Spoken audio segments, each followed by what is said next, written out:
Enfermeiros, enfermeiras e auxiliares do Hospital Comarcal de Monforte demandan un aumento de persoal para poder acometer as súas tarefas e funcións con maiores garantías de cara aos pacientes.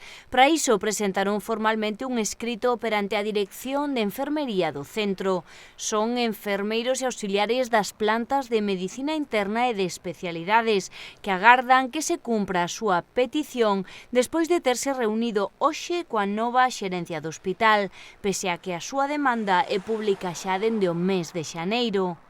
É un problema que xa leva enquistado bastante tempo, do que era coñecedor xa a dirección desde o mes de xaneiro, con unha reunión que tuvemos ca subdirectora, e que non obtivemos resposta, que intentaron paliar con medidas que non son efectivas, como o apoio puntual de persoas de outros servicios ou a contratación xa en extremis cando se nos desbordaba a carga asistencial.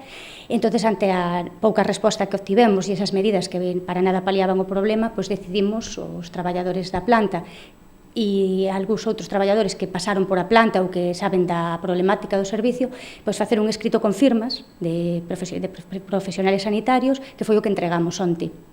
Este escrito a que non dirixides exactamente? Pois foi dirixido á Subdirección de Enfermería do Hospital Comarcal de Monforte, á dirección do EOXI de Lugo, Cervo Monforte, que é a dirección que nos compete a nós, e tamén á Dirección Xeral de Recursos Humanos de Santiago.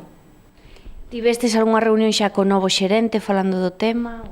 Sí, hoxe por a mañá, tras a publicación na prensa, pois reuniuse co personal, dicindo que non coñecía estas reivindicacións.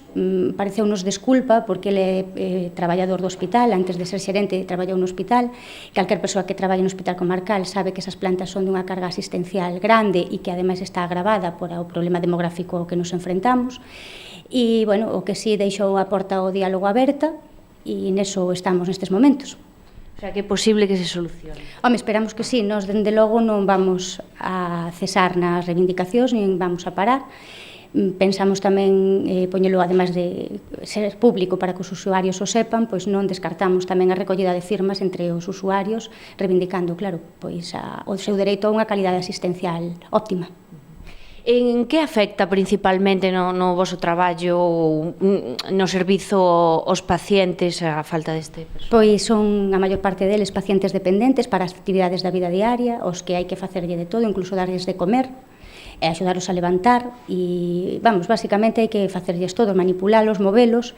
Entonces, afectalles porque nós temos que priorizar tarefas, é dicir, moitas veces non podemos cumplir pautas médicas, porque temos que priorizar entre levantar a un señor ou poder asear a outro. O sea, que son as tarefas así, digamos, máis básicas. Sí, como digo, é o traballo de batalla de todos os días, de manipulación, de alimentación, de aseo, de hixiene, e que é, para min, a base da súa recuperación.